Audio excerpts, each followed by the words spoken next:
Team Lima. Alex. Alex, all right. Matt. Alex, Aaron. Nice to meet you. Alex. Jordan. Matt. Aaron. Nice to meet you. Matt. Jordan. Nice to meet you. Jordan. Aaron. Nice to meet you. All right, Team Lima, you will have 20 minutes to present your solution to the judges. You will be given a warning when 5 and 2 minutes remain. After 20 minutes, the presentation will be stopped immediately and no information will be considered after the time has lapsed. Following your presentation, there will be a 10-minute question and answer. You will be given a warning when 2 minutes remain. The question and answer will be stopped after 10 minutes. You may begin when you're ready. Thank you.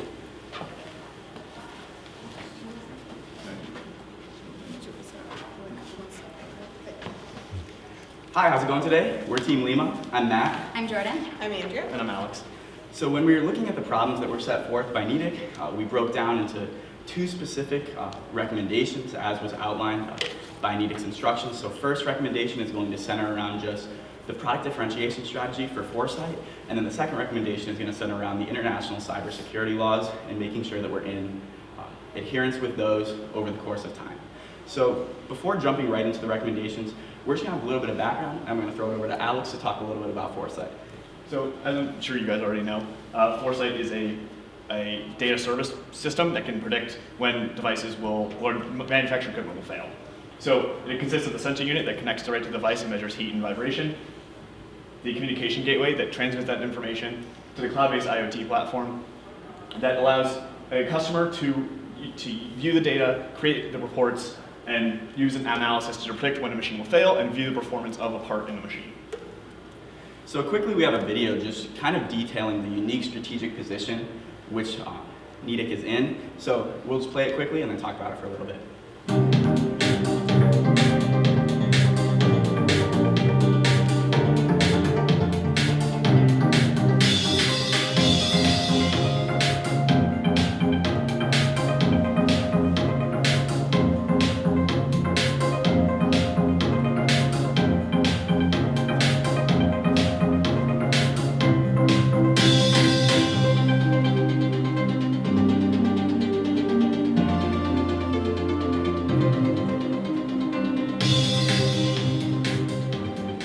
So as is clear, for Nidec, the institution of a cloud-based IoT platform, and specifically Foresight, is an immense strategic advantage. And as we were looking at some of the problems and challenges that were set forth, we definitely empathize with the managers and owners at Nidec because we realize what a cutting-edge technology this is and the strategic positioning which it places us in the market. But obviously, whenever there is a very large innovation, especially in technology, many of the constituents and stakeholders and customers are going to be a little bit apprehensive about it because it does create change. So over the course of our recommendation, we're going to talk about how we're going to mitigate that change and align the core customer value of Nidec to the end consumer with the core customer values of our constituents such as MROs and OEMs who we're selling to in the marketplace. So the first part of our recommendation is going to detail just exactly that. How are we going to differentiate Foresight? So as he mentioned, we have 3 facets for a recommendation. Facet 1 will be outreach to our current service clients. These are the clients that we are already servicing and providing customer service when the machinery fails. Second is the outreach and connection with the OEMs. This is of core value because these are our business-to-business clients that we really want to push this device into. And third is to outreach to the MROs, which are the third group of people that we really want to focus on. So, as we mentioned, in the first facet, it focused on Nidec and inside who our customers are. So our objective is to have our customers that are using our machinery implement Foresights to just make their system better. As how we're going to achieve this is by marketing campaign that really explains this benefit to Foresights can have through our already existing platforms. Like our technicians that go into the field, they can speak about Foresights, just explain the benefits that this really has, and like since they're already in contact with our clients, we think that it's a perfect entry position for us.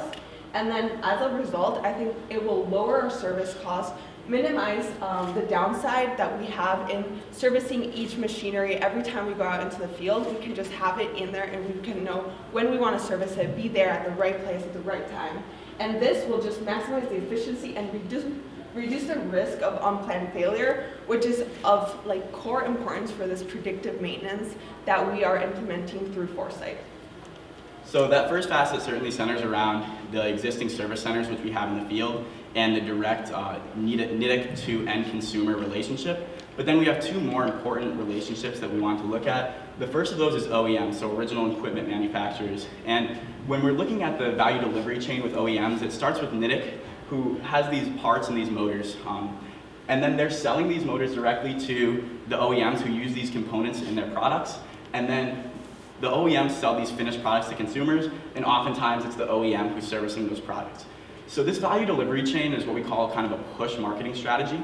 So as you can see, Nidec is going to be marketing the components and the motors directly to OEMs to say, hey, this is of high quality, this is of high value. OEMs are going to adopt them, and then OEMs are going to be the ones marketing that finished good to the customer. So at the end of the day, the end customer is not going to necessarily often know what Nidec is. That's why it's a push marketing strategy, because demand is pushed through the value delivery network. But when looking at this value delivery network, we need to ensure that we know what OEMs truly value before we determine how we can differentiate Foresight for them. And what they truly value is a high quality product which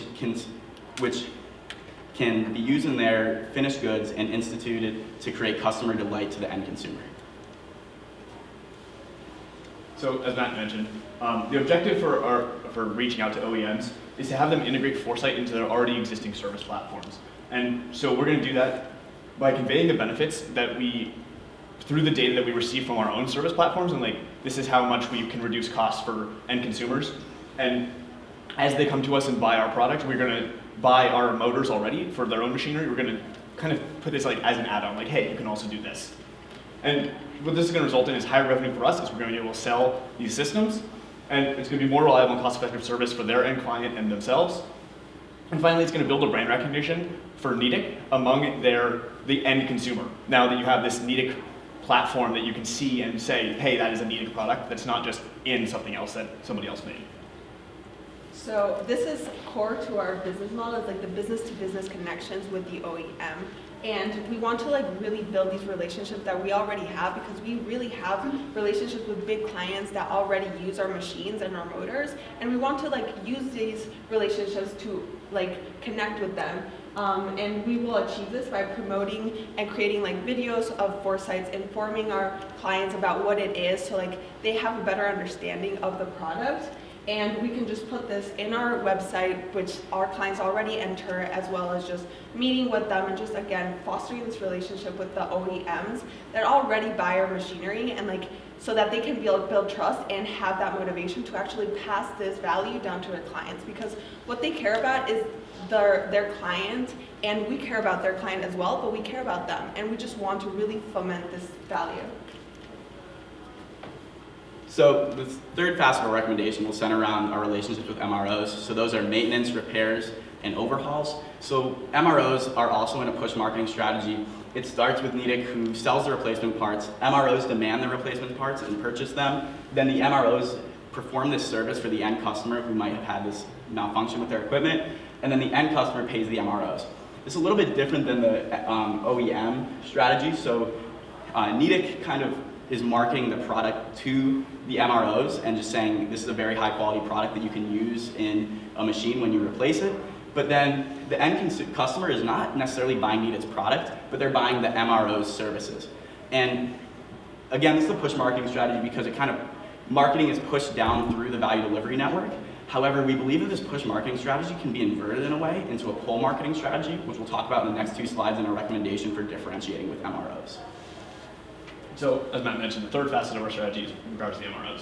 So our objective here is to encourage our MRO providers to integrate Foresight into their already existing service networks.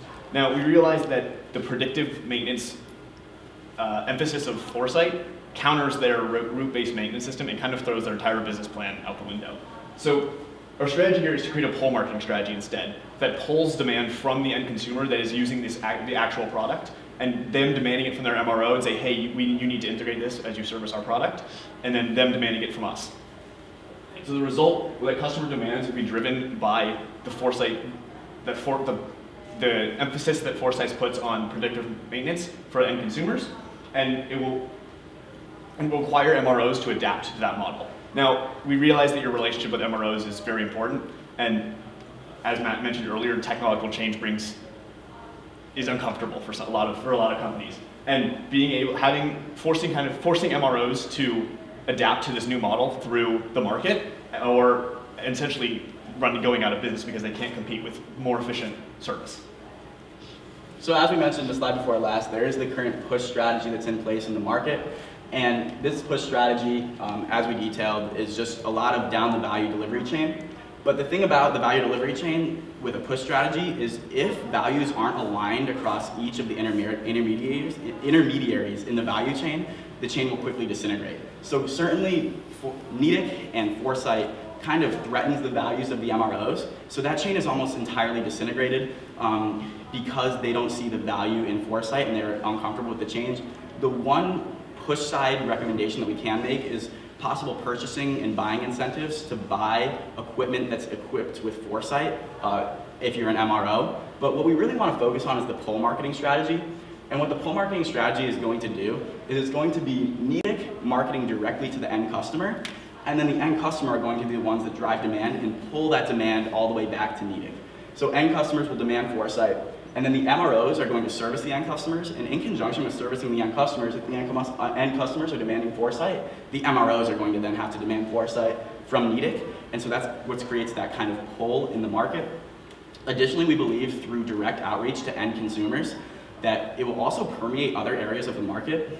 Companies that aren't even serviced by MROs will find out about Foresight through this direct marketing, and then they can go directly to us, to our existing service centers, and then we can have a direct value delivery network between us at Nidec and these customers as well. So it's bifaceted, and it improves our processes twofold. So in addition to normal business-to-business communication, phone calls, emails, direct selling, we want Nidec to go to technology conferences like Manufacturing Technology Conference and Expo and the International Manufacturing Technology Show, and put up a big booth, a flashy booth if you want, and put Foresight at the forefront. Have examples of the dashboard and how it can improve machinery and what customers can actually see and what they can do with Foresight.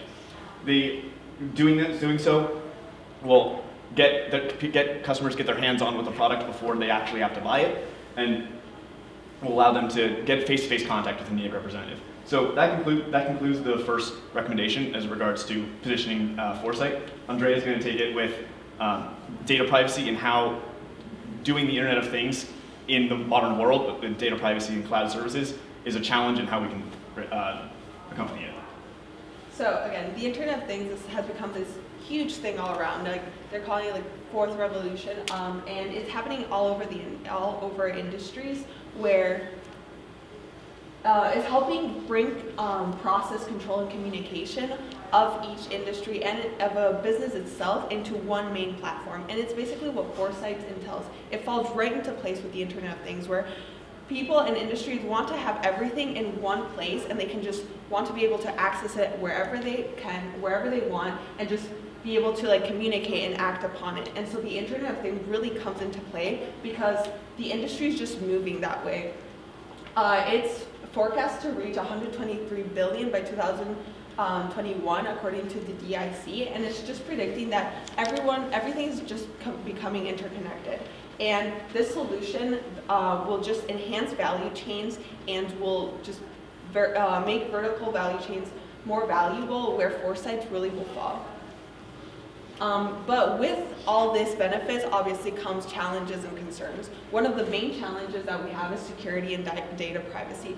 Again, there's a lot of cybersecurity currently that's happening, and we just really want to focus on that and making sure that we have the right equipment and right control to like make sure that all the data that our customers provide to us, or that they're aware of what we're doing with it, just really know where their data is. We don't want them to be unaware of who's using that data, who has access to that. We really want to make sure that they understand where their data is all through the process. And then again, that comes with regulatory compliance. All over the world, countries are implementing laws that regard data privacy and cybersecurity, and it's becoming a new thing. Even though some places like Europe already have regulations, there's like everywhere in the world is just becoming big. So we really have to focus on that because we don't want to go against any regulation, and we also want to be in front of the wave to make sure that we're not working in a country where a new law comes into play and that we have to change our entire business focus regarding data security. And there's also a lack of skills. There's not a lot of people, since it's a growing market, we need to make sure that we can provide that training so that the people that are using Foresight can really understand the system and its benefits to its max to really maximize what it can provide. We think it is vital for Nidec to consider the different privacy and data protection laws in different countries that we operate in, especially ones where we have generated a lot of revenue. In China specifically, they have passed a very recent data protection law that impacts a lot of business structures. Like specifically, there's the consumer protection law, which China put in place to boost consumer confidence in businesses and as a way to streamline the change from China from an investment-driven economy to one of consumer-based economy, which is something we'll have to consider in the long run for revenue purposes. Additionally, they have different procedures for data transfers and for export.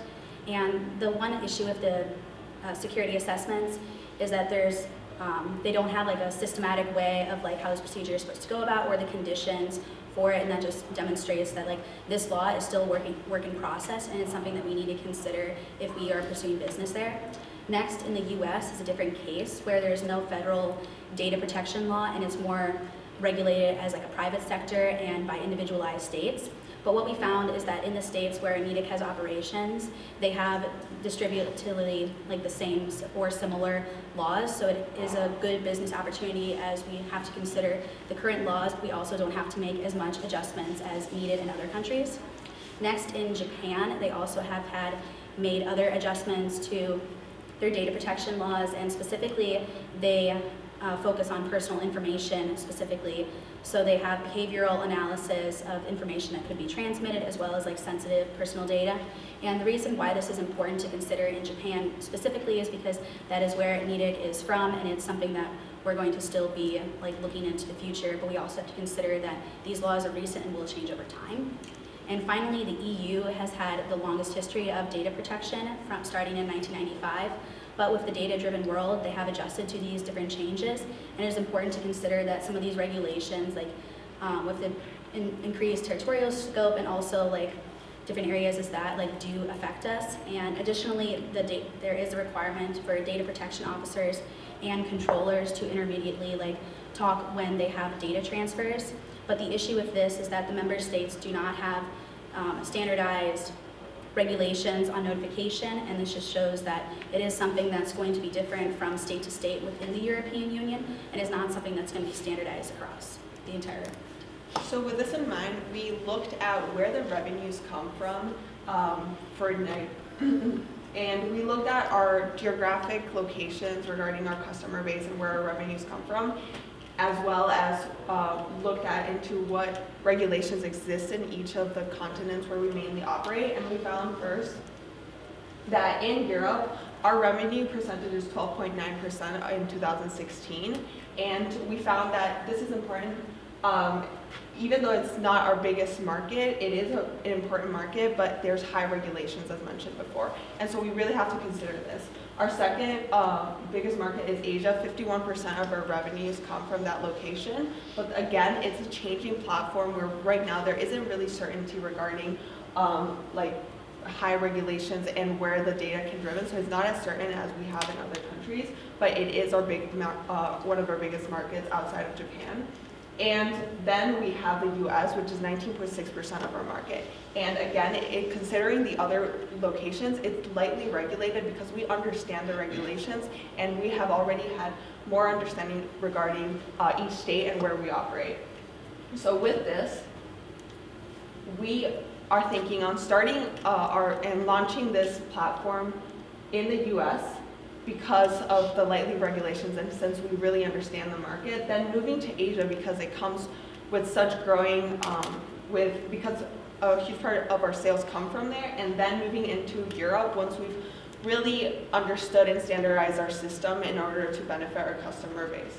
And that does come with the assumption that we're starting our operations in Japan just because that's our home country where we're familiar with, and it's going to be easiest to run a test market in the short run. So finally, we just had a couple of alternatives that we wanted to bring up and talk about why we feel our recommendation trumped a few of those. So the first alternative, it related to decreasing focus on the end consumer with the whole marketing strategy that we talked about with the MROs and catering more to MROs.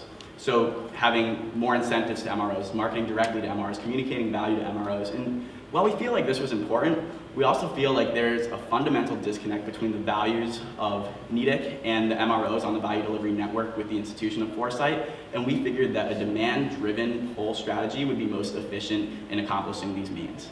Second, we could have completely disintermediated the MROs and gone with a direct service model, which we figured in the short run was completely unfeasible, because if we disintermediate MROs and OEMs in the service they provide, then we're losing many customer relationships and a very, very high amount of revenue, and saying we're gonna build infrastructure in a very short time, we're gonna reestablish all these customer relationships that MROs and OEMs already have for us and provide direct service. That was just not feasible and wouldn't work. So with that, it concludes our presentation. We thank you guys for listening. And now we open up to questions. If anyone has. I guess I'll start with a question. So first of all, I like the fact that you guys were able to segment out the different models. You know, with the Nidec service model, you had the OEMs that you took into consideration, and then also the MROs. And I like the idea behind the pull strategy, where it's going to be a consumer-driven demand versus, you know, us forcing the MROs into utilizing the technology. I'm wondering though, would pursuing the MRO strategy cannibalize the OEMs? I feel like we're going behind the backs of the OEMs. Right. So I guess as we went with both the strategies, for the OEMs, we figured it'd be the easiest sell, rather than going around them because they're much larger companies a lot of times. We figured going around their back would be inefficient, and because they are so large, they already have these very large and diverse customer bases that we can utilize. For the MROs, we thought that we did consider that it might feel like we're going behind their backs, but we also thought that because they're oftentimes very much smaller than an OEM, they might just be a few people who go and do these service checks, or maybe 100 people at max in a company oftentimes going and doing these service checks, that since they are smaller, the market is much more disintegrated, and we can drive change just from the consumer side and then influence the market, and then you'll have many, many MROs who will then adapt to this, rather than a couple key relationships that might get mad and leave. One or two MROs leaving us will not be fundamental to our business, whereas for the OEMs, we figured it would, so that's why we kind of differentiated the strategies in that way. In my experience, most OEMs lock their customers into long-term maintenance deals because it's an important revenue stream for them. But, I mean, so how do you're going to pursue the maintenance organization structure? How do you get around the fact that most OEMs already have the customer base locked into maintenance? Right, absolutely. So I think, go ahead, Ivan. So we weren't looking to replace the OEMs as a service provider. We were looking to show the OEMs how we can improve their service. If they can spend less time going and doing these checks on a regular basis and can do it when they need to on a predictive basis, then their customers will see lower costs. Their customers will want to buy more product from them and get locked into those long-term service contracts because they see a more efficient method for servicing their machines. And as it relates to kind of the direct strategy, we wouldn't want to compete directly with the customers that OEMs already have, because oftentimes those customers are going to the OEMs because the OEMs have a comprehensive product that they really enjoy. We'd probably be going to the customers who have bought their products from maybe other OEMs or other sources and don't really necessarily have those relationships and might need someone to service them. So we'd be targeting directly the market that doesn't have these service relationships and contracts, but it definitely wouldn't be the most paramount part of our strategy just because the market may already be saturated. Okay. Now, you don't have a direct relationship with the end user. And again, in my experience, when you start taking power and visibility away from that end user, they're going to get pissed. They're not going to like losing control over their destiny. But, how do you didn't address that issue in the presentation? How do you get around the problem? You're going to get resistance from the end user, even though you don't have a direct relationship with them. Right. The OEM is going to have pushback, some serious pushback. Right. Is it, can I just quit, is it resistance from the end user to implement forecast, or is it resistance? Well, they're losing, if I understand the proposition, they're losing some visibility of the data, and they're certainly losing control over what they do with that. You know, they're giving up some portion of their destiny that's tied to this equipment to the OEM and ultimately to us. Mm-hmm. We think definitely that there's a trade-off existent, and we think that if OEMs and end users enter into that contract with the trade-off in mind, that we can communicate the value of foresight to each of them. So to the end user, the value in that is that their service speed will be increased and their accuracy will be increased because the OEMs can see that. And for the OEMs, they can increase customer delight, which is definitely one of their key components because they can more quickly and accurately service end users' products. So certainly there will be some sacrifices that need to be made, but we feel like the benefits that foresight offers are going to outweigh those sacrifices and mitigate the risk. And Yeah. going on with like the international internet things, I think that we are not looking at a market anymore where we're going into like just checking on machines on a like regular basis, that it's just going to be more automated. And I think that we're just riding the trend of everything's going to be like cloud-based, and in the short run or long term, like we should focus on that, since like even though there might be resistance now, if we don't go into the automation and like connection of things, at the end of the day, there's going to be another platform that's going to be able to do that. And so we really think that focusing on the long-term effect of this will be more beneficial. I should point out, I thought one thing you did very well was introduce the next topic. You know, you kind of give a little overview so the listener has some clarity of where you're going and kind of see the roadmap of the presentation. But it's a good idea. Thank you. One thing I had, I know you had an emphasis on marketing this towards the end user. Us as Nidec, we really don't oftentimes have access to the end user. I work on large projects right now, and it's very rare that I'm ever in contact with the physical end user. There's many chains in between us and them. So I think while it's interesting in theory, I'm not sure if it's exactly the most realistic way to do it. In your guys' eyes, would you focus more on the OEM or the MROs in terms of our key target customer for the Foresight product exclusively? Yeah, so I think our focus would probably chiefly be the OEMs because it's much easier to go to one OEM who has relationships with 1,000 end users rather than maybe one MRO who has relationships with 3 end users. And as you mentioned with the direct marketing strategy, certainly anytime you undertake direct marketing is going to be costly.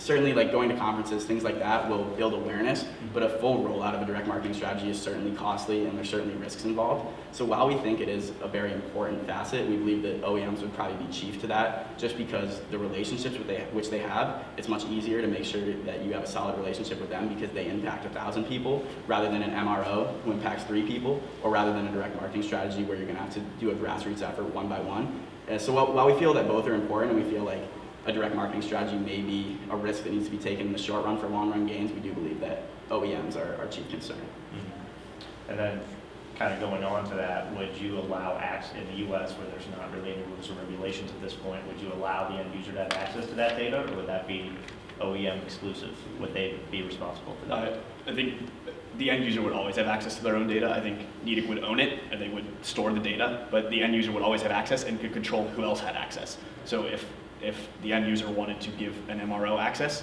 they could say, hey, we want to give, this is our MRO, we want to give them access. Or this is our OEM, we want to give them access. I think they always have control of their own data, so they feel they're in control and they can look at on their own and say, hey, this looks funny, do you want to come check this out? Or something like that. Yeah, it's just an interesting topic in our industry because it's, as I've kind of mentioned to you guys, it's one of those things that we've never had this kind of access to data of our product in their application, and I'm not necessarily sure that even our direct OEM customers want us to have that access. Mm-hmm. So it's an interesting time where all this is coming together, and how is it going to play out, kind of thing. So. Yeah, certainly there definitely have to be those discussions too with OEMs and the service providers where we provide access.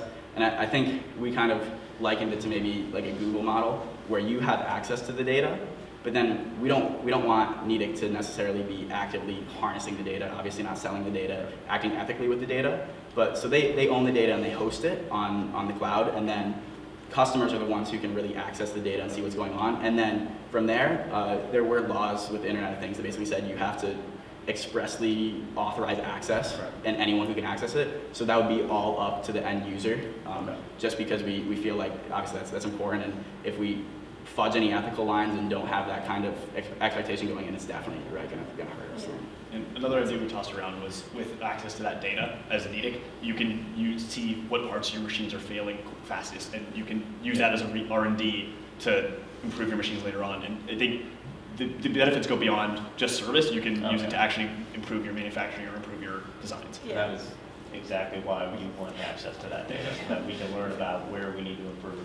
And I think communicating that, like, there's some validity in that, like understanding to the client, like, we're not trying to like sell your data, we're just trying to like enhance even like your performance. Like by understanding our machines better in the field, we'll just like be able to like really make our machines better at the end. So. And there's certainly going to be a lot that's probably going to go into that as you guys embark on this, just because like the wording and the way that you describe things is so finicky, and like one wrong term or one wrong like core value will completely throw things off. So it's definitely going to be something that has to be built out for sure. That we probably couldn't do it in 10 hours, but we appreciate the opportunity. Your time is up. Thank you. Awesome. Thank Thank you guys. Thank you. Thank you. Thank you. Thank you. Thank you. Thank you. Thank you. Good job. Thank you. Thank you. Thank you. Good job, man. Thank you. Thank you. Nice job.